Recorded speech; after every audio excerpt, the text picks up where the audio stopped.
આજે બપોરે 3 વાગ્યે મહેસાણાના કડીમાં એક દુઃખદ ઘટના સામે આવી.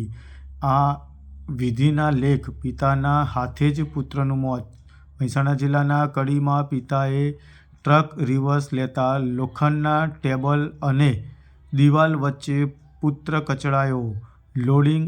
લોડિંગ સમયે રિવર્સ કરાતા સીસીટીવી આવ્યા સામે.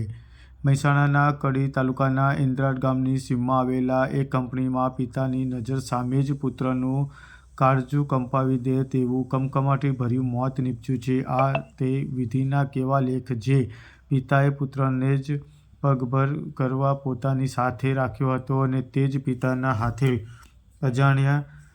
અજાણતા ટ્રક રિવર્સ લેતી વખતે પુત્ર કચડાઈ ગયો. પોતાની નજર સામે જ વ્હાલ સોયો દીકરાની તડફડતા જોતા પિતા ભાગી પડ્યા હતા.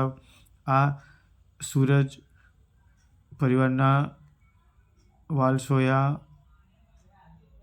માથે કાળ ત્રાટક્યો હતો. આ ગમખ્યાત અકસ્માત 19 વર્ષીય યુવાનનું ઘટના સ્થળે જ કમકમાટીભર્યું મોત નીપજ્યું હતું. આ સમગ્ર ઘટનાના સીસીટીવી કેમેરા સામે આવ્યા છે.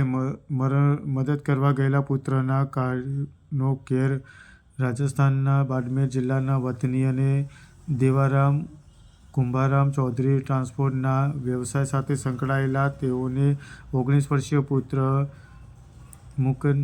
મુકનારામ પણ પિતાની કામમાં ટેકો કરવા માટે આવ્યો હતો, જેને આ ગંભીર અકસ્માતમાં મોત નીપજ્યું હતું. સમગ્ર ઘટના સીસીટીવી કેમેરામાં કેદ થતાં જોનારને હૃદય કંપાવી નાખે તેવા દ્રશ્યો જોવા મળે છે.